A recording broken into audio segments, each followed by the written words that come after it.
अस्सलाम वालेकुम। उम्मीद है कि आप सब लोग खैरियत से होंगे। मिशाल यूसुफजई साहबा ने सलमान अकरम राजा के किरदार पर बहुत सारे सवालात उठा दिए हैं। एक बड़ी सख्त तनकीदी ट्वीट की है। सलमान अकरम राजा साहब ने भी कुछ ट्वीट्स की हैं। क्या तफसीलात हैं वो आपसे शेयर करेंगे। मौलाना साहब ने हुकूमत पंजाब के ऊपर बड़े सख्त अल्फाज में तनकीद की है। क्यों की है, क्या तफसीलात हैं वो भी आपको बताएंगे। सीसीडी के पुलिस मुकाबले तो मशहूर हो रहे थे पंजाब में, लेकिन अब एक और खबर भी आ रही है। क्या तफसीलात हैं वो भी आपसे शेयर करेंगे। कुछ मजीद खबरें कोशिश होगी कि आज के इस व्लॉग में उनके हवाले से भी गुफ्तगू करें। सबसे पहले, जैसे मैंने आपके साथ पिछले व्लॉग में शेयर किया था और आपसे ये क्वेश्चन किया था कि क्या आपको कराची पसंद है, अब इस व्लॉग के अंदर मैं आपके साथ कराची की एक मां जी की वीडियो शेयर करना चाहता हूं।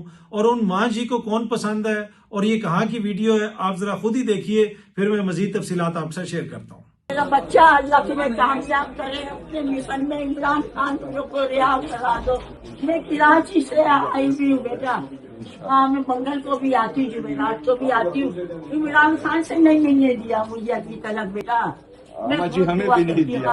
हमें भी नहीं बहुत दुआ करती हूँ बेटा, मैं बहुत दुआ करती हूँ मेरा बच्चा। अल्लाह मियाँ तुम्हें खुश रखे, अल्लाह तुम्हारी बुराई पूरी करे, अल्लाह तुम्हें कामयाब करे बेटा। बस इमरान खान आ जाए जालिमों से, पीछा छूट जाए हमारा इंशाअल्लाह। जी, आपने सुना, वो जो मां जी थी वो सोहेला अफरीदी को मिल रही हैं। ये बुनियादी तौर पे अडयाला जेल के बाहर उनकी मुलाकात हुई है। सोहेला अफरीदी साहब भी गालबन चौथी या पांचवी दफा गए थे, लेकिन उनकी मुलाकात इमरान खान साहब से नहीं हो सकी। इन मां जी ने सोहेला अफरीदी को बताया कि भाई मैं इधर हमेशा आती हूँ, लेकिन ये मेरी इमरान खान साहब से मुलाकात नहीं करवाते। तो सोहेला अफरीदी ने कहा कि जी ये तो मेरी मुलाकात भी नहीं करवाते। और मां जी जो कुछ कह रही थी वो आपने सुन लिया। जब मैं अडयाला गया था, जब लिस्ट में मेरा नाम आया था खान साहब से मुलाकात के लिए, तो उस वक्त मेरी वहां पे एक बच्चे से मुलाकात हुई थी, एक नौजवान लड़के से मुलाकात हुई थी जिसकी उम्र 16-17 या मैक्सिमम 18 साल होगी। 18 साल से भी ज्यादा नहीं हो सकती, उससे कम ही होगी। एनीवे, वो लड़का मुझे मिला था वहां पे और उसने मुझे बताया कि वो फैसलाबाद से आया हुआ है और वो हर मंडे को यानी पीर के रोज आ जाता है और जुम्मे को वापस जाता है और वो पूरा हफ्ता अडयाला जेल के आगे पीछे गुजारता है। और उसकी कोशिश होती है कि किसी तरीके से इमरान खान साहब से उसकी मुलाकात हो जाए। मैंने उसका छोटा सा इंटरव्यू भी किया था और वो काफी ज्यादा वायरल भी हुआ था। अब ये जो खातून है, ये जो मां जी हैं, वो भी ये कह रही हैं कि जी मैं इमरान खान साहब से मिलना चाहती हूं। इस वक्त जो इमरान खान साहब की पॉपुलैरिटी है मुल्क भर में, वो आपके सामने है। बहुत सारे लोग रोज ये दावे करते हैं कि जी उनकी सियासत पर गिरफ्त कम हो गई, उनकी पॉपुलैरिटी कम हो रही है। अगर आपने उनकी पॉपुलैरिटी का और सियासत पर उनकी गिरफ्त का अंदाजा लगाना है तो गुज़िश्ता रोज जो खैबर पख्तूनख्वा के अंदर सेनेट का इलेक्शन हुआ, 91 वोट पड़े हैं खुर्रम ज़ीशान को। वो खुर्रम ज़ीशान जो इमरान खान साहब का कैंडिडेट था, जिसके जीतने के ऊपर सोहेला अफरीदी ने भी चीता लिख के उसको मुबारक दी, मुबारक हो चीते। तो ये वो सारी टीम है जो अब सामने आ रही है, जिसमें कोई नौजवान एमपीए भी है। ये सामने आप तस्वीर देख सकते हैं। एक खुर्रम ज़ीशान है, दूसरे जो है नौजवान एमपी हैं पाकिस्तान तहरीक इंसाफ के।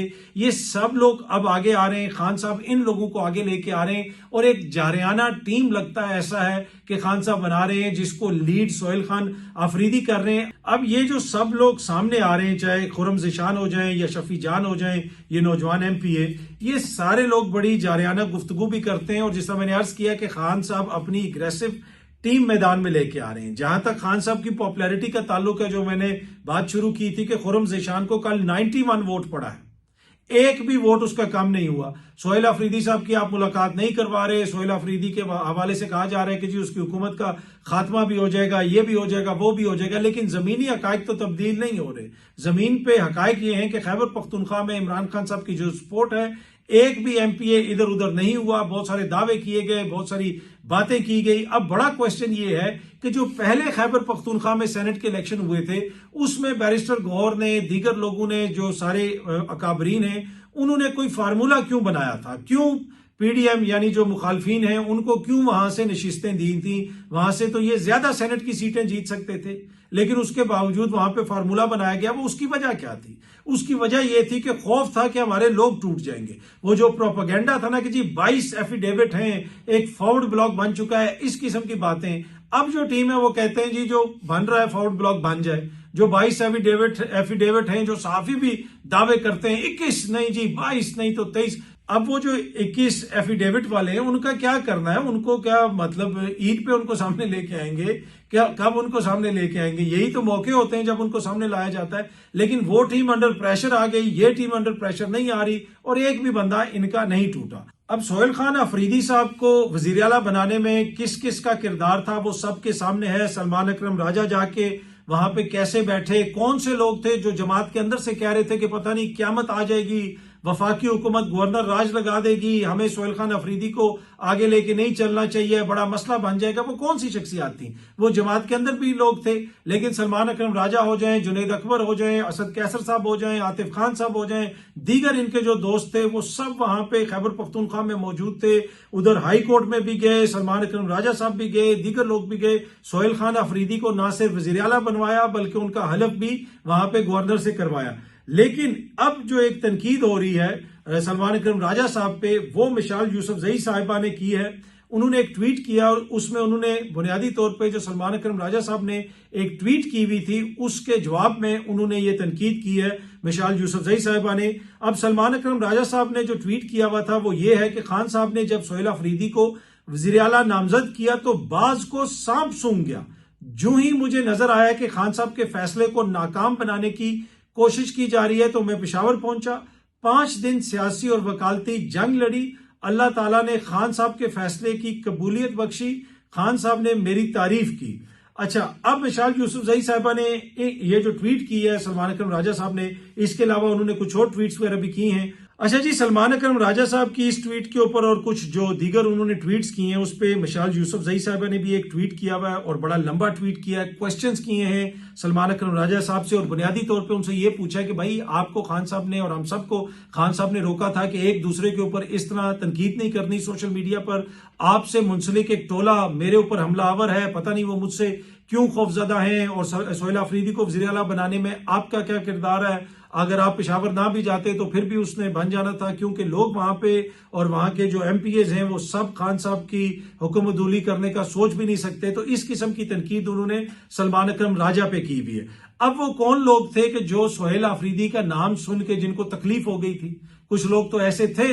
अब सलमान अकरम राजा साहब पे मिसाल यूसुफजई साहिबा ने काफी तनकीद की है।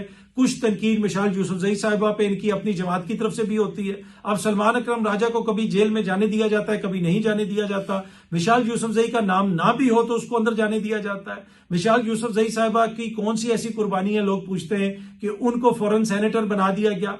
अब बहुत सारे लोग कहते हैं जी वो हमारी कैंडिडेट भी नहीं है, अली अमीन भी उनसे कुछ नहीं है।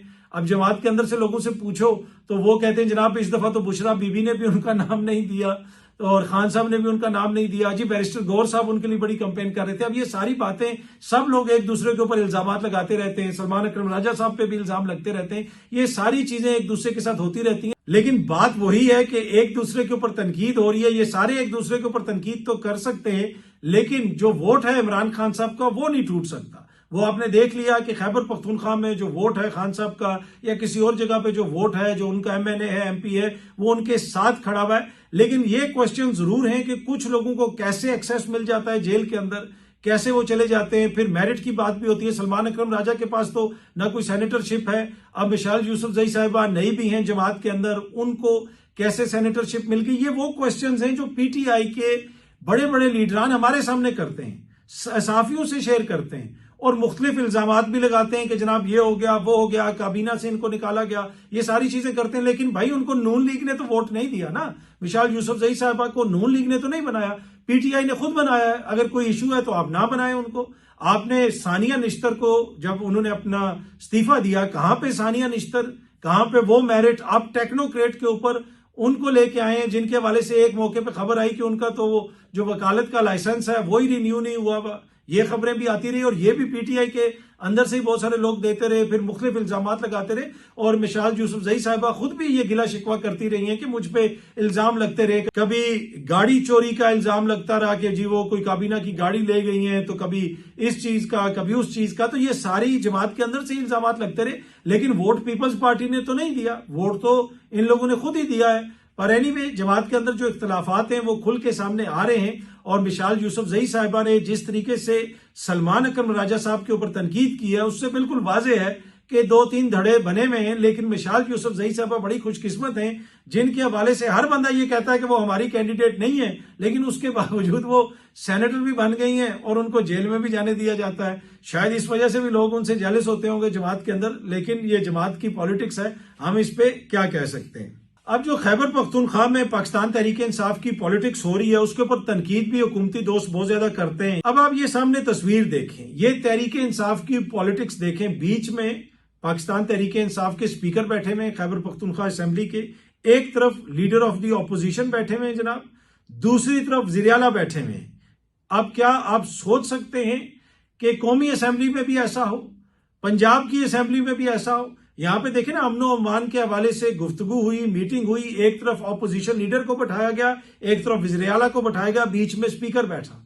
ऐसे मनाजर आपको नजर आते हैं पंजाब से, सिंध से या किसी और जगह से, लेकिन ये तनकीद करते हैं कि जी वो गैर जमहूरी सियासत कर रहे हैं। अब जो खैबर पख्तूनख्वा की असेंबली है उसमें वो लोग भी खड़े होकर तहरीक इंसाफ के ऊपर तनकीद कर रहे होते हैं जो रिजर्व सीटों पे आए हैं, यानी जिनका मैंडेट ही नहीं है। वोट इमरान खान को पड़ा है, वो नवाज शरीफ के नाम पे, मौलाना के नाम पे, बिलावल के नाम पे, जरदारी के नाम पे वहां पे आके बैठ गए।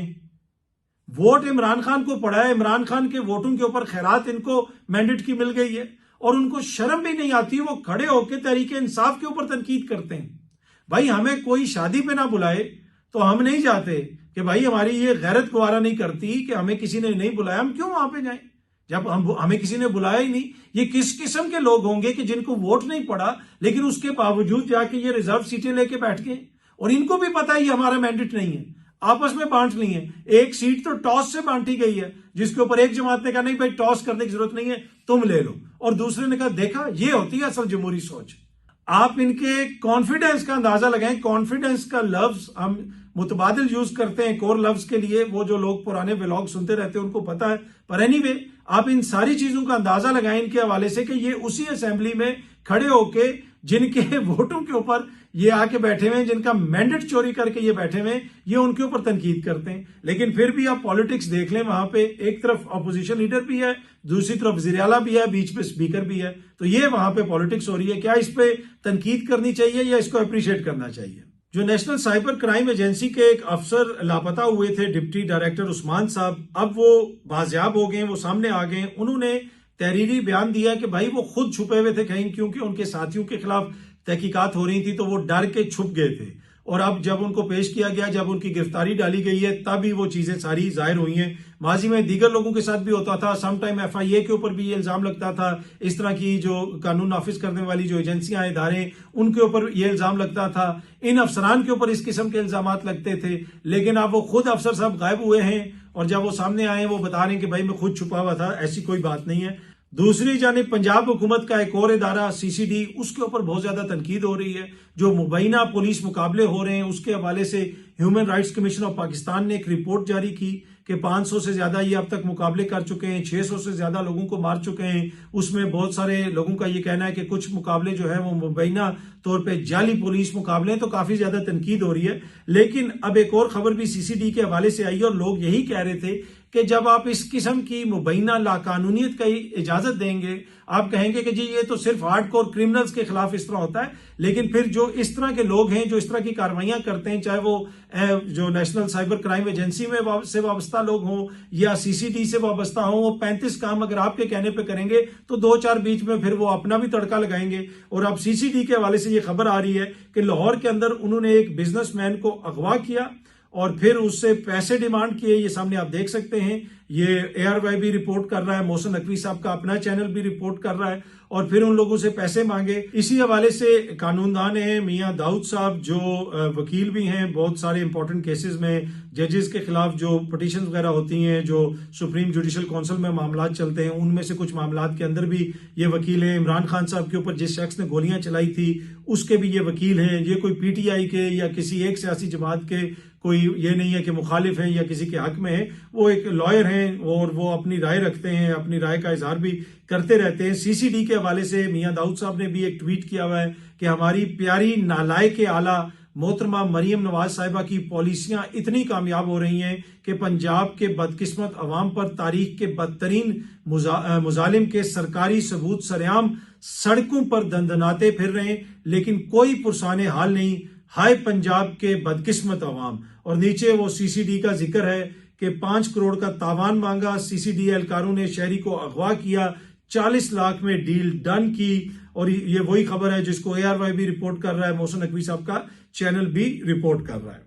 अच्छा जी, हुकूमत का जो बलोचिस्तान के हवाले से पॉइंट ऑफ व्यू है उसके ऊपर मौलाना फजल रहमान साहब ने काफी ज्यादा तनकीद की है। उन्होंने ये कहा है कि हमें तो अफगानिस्तान को अपने साथ मिला के चलना चाहिए था, बजाय इसके कि वो जाके भारत के साथ मिल जाता। दूसरी जानिब उन्होंने मोहतरमा मरियम नवाज साहिबा के हवाले से काफी ज्यादा सख्त तनकीद की है। मौलाना फजल रहमान साहब ने कहा है कि जनाब, जो 10,000 रुपये माहाना का आपने ऐलान किया है, मैं तमाम मुकातबे फिक्र के उलमा की तरफ से ये पैसे आपके मुंह पर वापस मारता हूं।